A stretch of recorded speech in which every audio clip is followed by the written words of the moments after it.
At the top of the 5 o'clock newscast, the good news is all of these students are now out of the hospital, including the one that was at one time listed as in critical condition. So great news. Our Katie Hines has been following this very closely from St. Vincent Hospital on 86th Street. And Katie Hines, what do you have for us? Todd, definitely a positive update tonight. That student, sophomore Desi Hoffman, has been released late this afternoon from the hospital.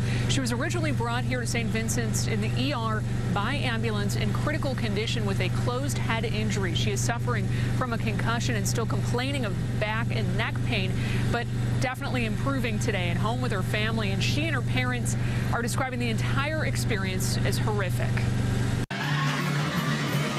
Thursday night, a few minutes after 10, it was the final performance of a show students had practiced for months.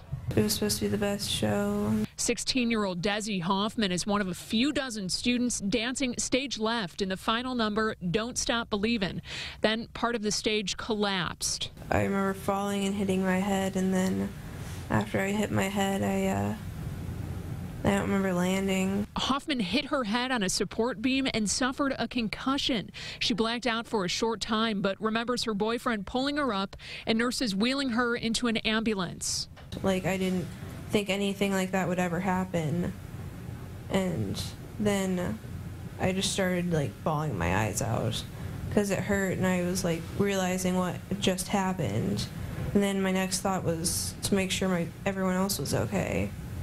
Her father was one of the 900 people in the packed audience who witnessed the frightening moments.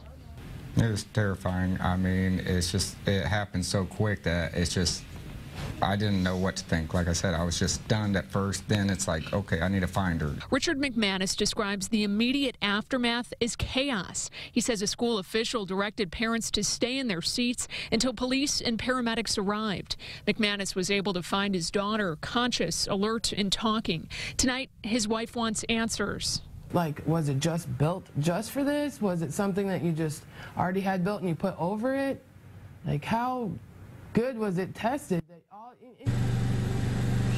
Hoffman tells us the same number of students were on the stage Wednesday night for a rehearsal, but she says that it wasn't the same level of energy. You didn't have the students jumping up and down during that last performance like you saw last night ahead of the stage collapsing. However, she tells us she wouldn't be afraid to get back on the stage at Westfield High School again. She says if there's a future performance possibly in the next year of American Pie, she wants to be a part of it. Reporting live tonight, Katie Hines, WRTV 6.